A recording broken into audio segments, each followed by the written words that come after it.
جو انٹرویو لینے والا تھا چلتے چلتے اس نے بزرگ سے پوچھا کہ حضرت میرے ایک سوال کا جواب، آپ کو اس جنگل میں ڈر نہیں لگتا؟ اندھیرا بھی آتا ہوگا اور رات بھی۔ اس نے کہا ہم خدا سے نہیں ڈرتا ہے، اس اندھیرے سے کیا ڈرے گا؟ خدا سے نہیں ڈرتا، اس سے کیا ڈرے گا؟ انہوں نے کہا یار تمہارے گاؤں میں ایک ہی بزرگ نکلا، اس کا بھی کیا حال ہے؟ یہ حال ہے اس کا۔ تو گیٹ اپ دیکھ کے کسی سے متاثر نہیں ہونا چاہیے۔ تو لوگ چونکہ گیٹ اپ سے زیادہ متاثر ہوتے ہیں، تو لوگوں نے اس قاتل کو پتہ بتا دیا بجائے عالم کے ایک راہب کا، جو عیسائیوں کے بزرگ ہوا کرتے تھے، یوں سمجھ لیں آپ، عیسائی دور کی بات ہو رہی ہے۔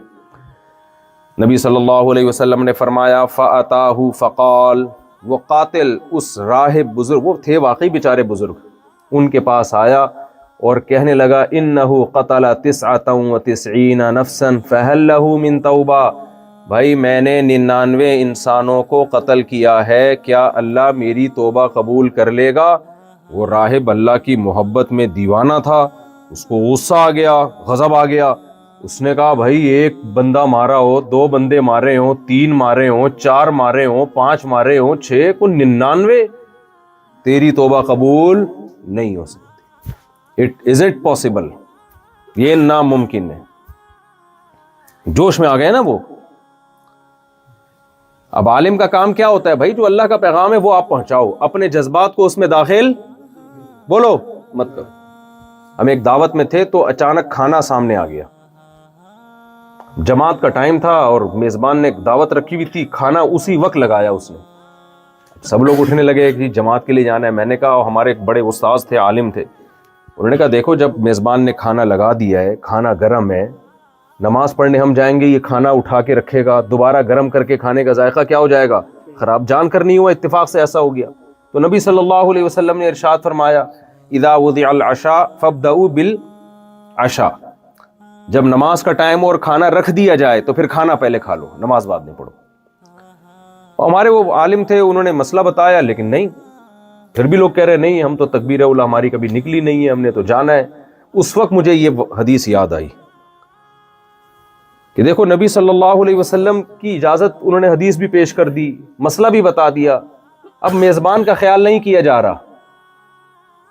تو ایسے موقع پہ اللہ اس کے رسول کی تعلیمات کیا ہیں بھائی؟ اب کس کا خیال کرو؟ میزبان کا خیال کرو، کھانا خراب ہو جائے گا۔ اور پھر حضرت مفتی تقی عثمانی صاحب نے ایک بڑی پیاری بات بتائی، فرمایا ایک دفعہ ہم بیٹھے ہوئے تھے، والد صاحب موجود تھے، اچانک کھانا سامنے آ گیا، تو ہم نے کہا پہلے ہم نماز پڑھتے ہیں، اطمینان سے کھانا کھائیں گے۔ کہتے ہیں میرے والد صاحب نے کہا پہلے کھانا کھا لو، اطمینان سے نماز پڑھ لیں گے۔ سمجھ میں آ رہی ہے بات؟ نماز اطمینان سے ہونی چاہیے، ٹھیک ہے نا؟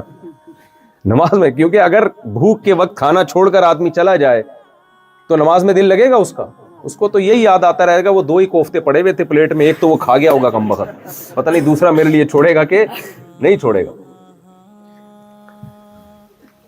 اس لیے میں آپ سے کہتا ہوں بھائی یہاں پر مدرسے بناؤ۔ آپ لوگ جاپان میں ہو نا، یہاں کیا بناؤ؟ دینی مدارس بناؤ، علم کے لیے دینی مدارس، تزکیے کے لیے تبلیغ کے کام کو ترقی دو۔ یہاں پہ یہ جو میں نے حدیث پڑھی ہے نا، اس سے تبلیغ کی اہمیت بتانے کے لیے پڑھی ہے، دونوں چیزیں ضروری ہیں۔ اب دیکھو ہوا کیا، اب راہب جو تھا، جو بزرگ تھا، اس نے جب یہ قاتل کو کہا کہ 99 انسانوں کا تو نے قتل کیا ہے، تیری توبہ قبول نہیں ہوگی۔ اس نے کہا جب توبہ قبول ہی نہیں ہوگی تو 99 کی تکلف کی کیا ضرورت ہے؟ ہمیں سینچری پوری ہونی چاہیے، کیا خیال ہے؟ جب لٹکنا ہی ہے آخرت میں، جانا ہی جہنم میں ہے۔ وہ اٹھا اور اس راہب کو بھی قتل کر دیا بیچارے کو۔ اب اس راہب پتہ نہیں کہاں گیا ہوگا، اللہ کرے جنت میں گیا ہو، لیکن اس نے کیا کیا؟ اس راہب کو بھی قتل کر دیا۔ فَكَمُلَ بِهِ 100، حدیث میں آتا ہے، اور اس راہب کے ذریعے 100 انسانوں کا قاتل بن گیا وہ۔ لیکن منزل اس کی کیا تھی؟ آخرت، کیونکہ کلمہ پڑھتا تھا۔ اس کو بار بار خیال آیا کہ میں نے 100 انسانوں کو مار تو دیا ہے، اس کی سزا کیا ہے؟ جہنم کی آگ۔ تو کیا برداشت کر لے گا تو؟ یقیناً جہنم برداشت نہیں ہو سکتا۔ مسلمان کتنا ہی گناہ گار ہو، وہ اللہ کے وعدوں کو برحق سمجھتا ہے، بھائی ایک دن حساب و کتاب دینا ہے، اس کی سزا ملے گی۔ دنیا سے بچ جاتا ہے انسان، آخرت سے نہیں بچ سکتا۔ نبی صلی اللہ علیہ وسلم نے فرمایا حدیث کا مفہوم، پھر اس کے دل میں طلب پیدا ہوئی، شاید کوئی گنجائش ہو، بھائی اب تو 100 مار دیے میں نے، شاید توبہ اس کے کوئی گنجائش نکلتی ہو۔ چلو ایک آدمی سے اگر تحقیق کی ہے اور یہ عالم تھا بھی نہیں، چلو دوبارہ کوئی تحقیق کرتے ہیں، کوئی گنجائش نکل آئے۔ وہ گنجائشیں تلاش کر رہے ہیں توبہ کرنے کے لیے، اور ہم گنجائشیں تلاش کرتے ہیں گناہ کرنے کے لیے۔ اس عالم سے پوچھ لیا، اس نے ناجائز کہہ دیا، چلو ادھر جا کے فتویٰ لینے کی کوشش کرتے ہیں، ہو سکتا ہے وہاں پر کوئی گنجائش۔ طلاقیں دے کے کتنے لوگوں سے فتوے لے رہے ہوتے ہیں، طلاقیں دیتے ہیں، اپنے مسلک میں کوئی گنجائش نہیں نکلی، چلو ٹن مارو دوسرے مسلک میں، ہو سکتا ہے کوئی شیعہ مسلک میں نکل آئے، کوئی فلانے مسلک میں نکل آئے۔ اس قاتل کا تقوی آپ دیکھو، ایک طرف تو قاتل ہے لیکن اس کے دل میں اللہ کا خوف دیکھو، یہ قتل سے بچنے کے لیے سوچ رہا ہے کہ کسی اور عالم سے بھی پوچھا جائے، تاکہ اگر مجھے پتہ چل جائے نا کہ میری توبہ قبول ہوتی ہے تو آئندہ میں قتل سے ہمیشہ کے لیے توبہ کر لوں۔ نبی صلی اللہ علیہ وسلم نے فرمایا فَسَأَلَ عَنْ أَعْلَمِ أَهْلِ الْأَرْضِ، پہلے بھی اس نے لوگوں سے کہا تھا زمین میں جو سب سے زیادہ علم والا ہے اس کا مجھے بتاؤ، اب دوبارہ اس نے یہ سوال کیا کہ سب سے بڑا عالم زمین میں جو ہے اس کا بتاؤ مجھے۔ آج لوگ سب سے بڑے عالم کو بھی ویلیو نہیں دیتے، بلکہ جس نے مشہور ہونا ہو سوشل میڈیا میں، وہ سب سے بڑے عالم پہ کیچڑ اچھالنا شروع کر کے مشہور ہو جاتا ہے۔ وہ سب سے جو بڑا عالم ہوگا نا دنیا میں، ملک میں یا دنیا میں، اسی کے خلاف بولنا شروع کرے گا اور دنیا میں کیا ہو جائے گا؟ مشہور۔ حالانکہ اس حدیث سے پتہ چلتا ہے علماء میں جب ٹکراؤ ہو تو آپ نے کس کو ترجیح دینی ہے؟ جو زیادہ بڑا عالم ہو۔ اس لیے ہم کہتے ہیں مجتہدین کو فالو کرو، کیونکہ وہ آج کل کے اسکالر سے چھوٹے نہیں ہیں بلکہ کیا ہیں؟ بڑے ہیں۔ جو امام حنیفہ، امام مالک، امام شافعی، امام احمد، یہ آج کل کے چھوٹے موٹے میرے جیسے جو اسکالرز آ رہے ہیں نا، جو مولویاں آتی ہیں، ہمارے فرماتے تھے 3 قسم کے عالم ہوتے ہیں، ایک ہوتے ہیں مولانا جو بڑے بڑے ہوتے ہیں، ایک ہوتے ہیں مولوی صاحب، اور ایک ہوتے ہیں مولوڑیاں، چھوٹی چھوٹی مولوڑیاں گھوم رہی ہوتی ہیں۔ تو آج کل کے جو اسکالرز ہیں نا، ان بڑے اسکالرز جو ماضی میں گزرے ہیں، جن کو امت نے فالو کیا ہے، ان کے مقابلے میں آج کل کے اسکالرز کی کوئی حیثیت بولو نہیں ہے۔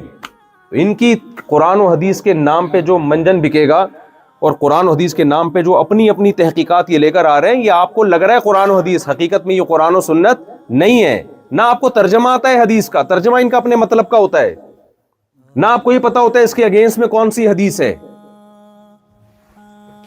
تو نبی صلی اللہ علیہ وسلم نے فرمایا، اس قاتل نے لوگوں سے کیا کہا؟ فَسَأَلَ عَنْ أَعْلَمِ أَهْلِ الْأَرْضِ، زمین میں جو سب سے، زمین سے مراد اس علاقے میں ہی ہوگا نا، ظاہر ہے پوری روئے زمین میں کہاں گھومے گا وہ، جہاں جانا اس کے لیے پاسبل ہو۔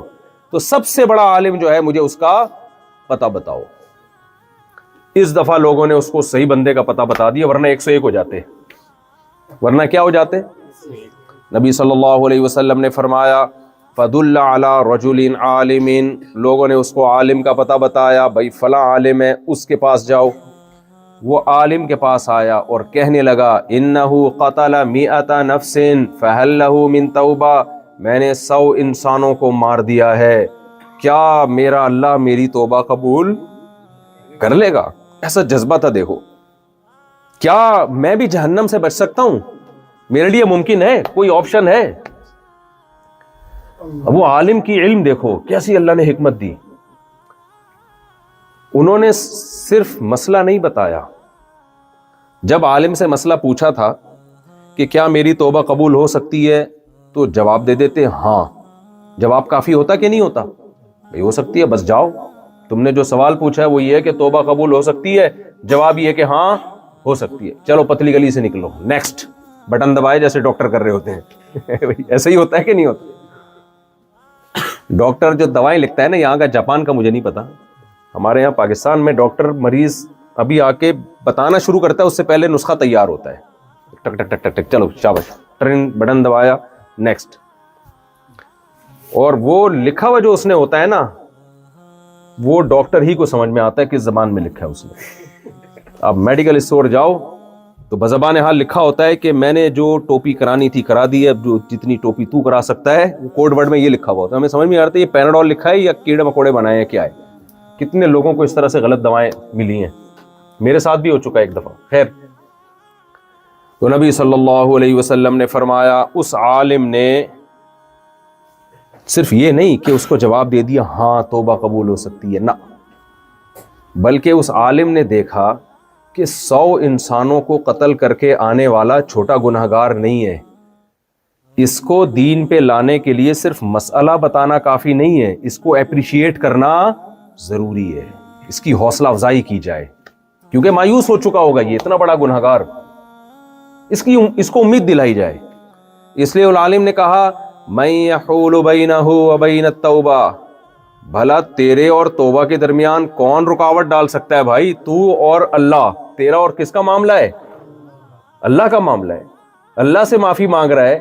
تو جب انسان براہ راست اللہ سے رابطہ کرے تو بیچ میں کسی میں دم ہے جو رکاوٹ ڈالے اس میں؟ یہ ایسے ہی جیسے آپ بادشاہ سلامت کے پاس بیٹھے ہو اور بادشاہ نے کہا بتاؤ کیا کام ہے، آپ کہہ رہے ہو مجھے ڈر ہے وہ جو چپڑاسی بیٹھا ہوا ہے نا وہ کہیں رکاوٹ نہ ڈالے، تو بادشاہ کو غصہ آئے گا کہ نہیں آئے گا؟ ابے بھائی اس کی کیا اوقات ہے، تو میرے سامنے بیٹھا ہے، جو بولنا ہے بول بھائی۔ تو ان عالم نے اپریشیٹ کیا من یحول بینہ وبین التوبہ، بھلا تیرے اور توبہ کے درمیان، یعنی توبہ سے مراد اللہ اور تیرے درمیان کون رکاوٹ ڈال سکتا ہے بھائی؟ یہ کس نے تجھے کہہ دیا کہ توبہ قبول نہیں ہوگی؟ تو مسئلہ بھی بتایا، ایک کام، نمبر 2 توبہ کی ترغیب بھی دی، اس کی امید، جو نا امیدی اس میں پھیل چکی تھی اس نا امیدی کو ٹوٹلی مکمل طور پر ختم کر دیا۔ اور تیسرا کام بڑا خاندانی کیا، وہ عالم جانتے تھے کہ اس نے 100 انسانوں کو توبہ قتل تو کیا ہے، توبہ بھی کر رہی ہے، تبھی تو آیا اتنی دور سے مسئلہ پوچھنے، لیکن یہ توبہ پر قائم رہے گا نہیں، کیونکہ اتنی دفعہ جب انسان کوئی گناہ کنٹینیو کرتا ہے تو وقتی جوش میں توبہ تو کر لیتا ہے، اس توبہ پر قائم رہنا اس کے لیے مشکل ہوتا ہے۔ سمجھ میں آ رہی ہے بات کہ نہیں؟ یہ بہت ایک ایک نقطہ اس حدیث میں نا سمجھنے کا ہے، میرے اور آپ کے لیے ہے۔ یہ یوز ٹو ہو جاتا ہے انسان کے ایک برائی کنٹینیو کر کر کے، جیسے ہم نسوار، گٹکے، پان، سگریٹ، یوز ٹو۔ توبہ کتنی دفعہ لوگ کرتے ہیں، جب دماغ میں دوبارہ نشہ چڑھتا ہے تو پھر کیا ہوتا ہے؟ ابے ایک دفعہ اور سٹا لگا لو، بس یہ آخری سٹا ہوگا، پھر توبہ کر لیں گے۔ یہی ہوتا ہے کہ نہیں ہوتا؟ یار ایک دفعہ بس تھوڑا سا اور سٹا، بس یہ لاسٹ، بس یہ آخری، یہی کر کر کے اسی میں مر جاتا ہے انسان۔ جو زنا کرتا ہے وہ یہی سوچ کے یار ایک دفعہ کر لو، جو فحش فلمیں دیکھتا ہے وہ یہی سوچ کے یار بس ایک دفعہ کر لو، اور وہ ایک دفعہ پھر آخری، وہ کبھی آخری ہوتی نہیں ہے، وہ کرتا چلا جاتا ہے۔ قتل بھی یہی سوچ کے کرتا ہے، پہلی دفعہ، ہر جرم پہلی دفعہ بہت مشکل ہے، خوب سمجھ لو۔ اس لیے میں کہتا ہوں جس نے زنا نہیں کیا نا، بدکاری نہیں کی، خدا کے لیے اپنی جان پہ رحم کرے، وہ کبھی کسی عورت کے قریب بری نیت سے نہ جائے۔ ایک دفعہ جس سے ہو گیا نا، پہلی دفعہ مشکل ہوگا، ضمیر ملامت کرے گا، تو کیا گند میں منہ ڈال رہا ہے، نکاح کر یار، خاندان بسا۔ ما کان ابوک امرأ سوء وما کانت امک بغیہ، حضرت مریم کے جب بغیر شوہر کے بیٹا ہوا، اللہ نے معجزے کے طور پر دیا، تو لوگوں نے کیا تانا دیا ہے، مریم تیری ماں بھی زانیہ نہیں تھی، تیرا باپ بھی زانیہ نہیں تھا، زانی نہیں تھا۔ تو واقعی حضرت مریم پاک دامن تھی۔ جب کوئی شخص جو اچھے خاندان کا زنا کی طرف بڑھتا ہے تو اسے اس کا ضمیر کہتا ہے کہ تیرا باپ بھی بدکار نہیں تھا اور تیری ماں بھی بدکار بولو نہیں تھی، تو کیوں جا رہا ہے اس کی طرف یار؟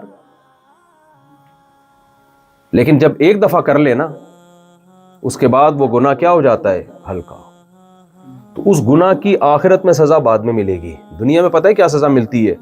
چھوڑنا بہت مشکل ہو جاتا ہے، وہ چاہتا ہے اس دلدل سے نکلنا، نکل نہیں پاتا۔ یہ کم سزا ہے کیا؟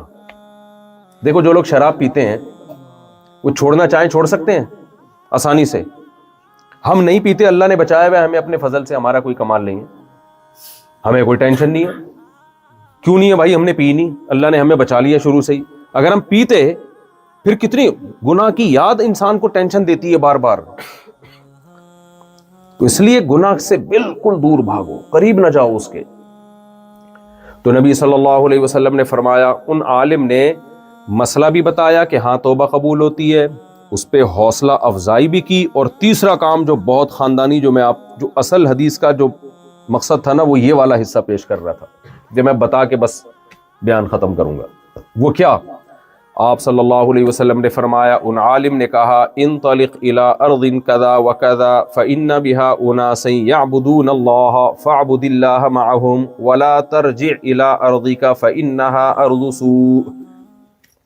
ان عالم کو پتا تھا کہ جس بستی میں اس نے گناہ کرنے سیکھے ہیں اس بستی میں یہ توبہ کر تو لے گا، توبہ پہ قائم نہیں رہے گا، دوبارہ یہ جرم کرے گا، شیطان ورغلائے گا، کیونکہ پیسوں کی خاطر کیا ہوگا نا۔ اب غربت مہنگائی میں جب پیٹ بھوک لگے گی، پھر کوئی بندہ آ کے، ڈاکو لوگ جنہوں نے ان سے رابطے کیے ہوں گے وہ کہیں گے یار وہ بندہ ہے جو 100 بندے مار چکا ہے، تو ایک ہمارا سیاسی لیڈر مروانا ہے، ٹھیک ہے نا، اتنے پیسے دو، بندہ مار کے آ جاؤ۔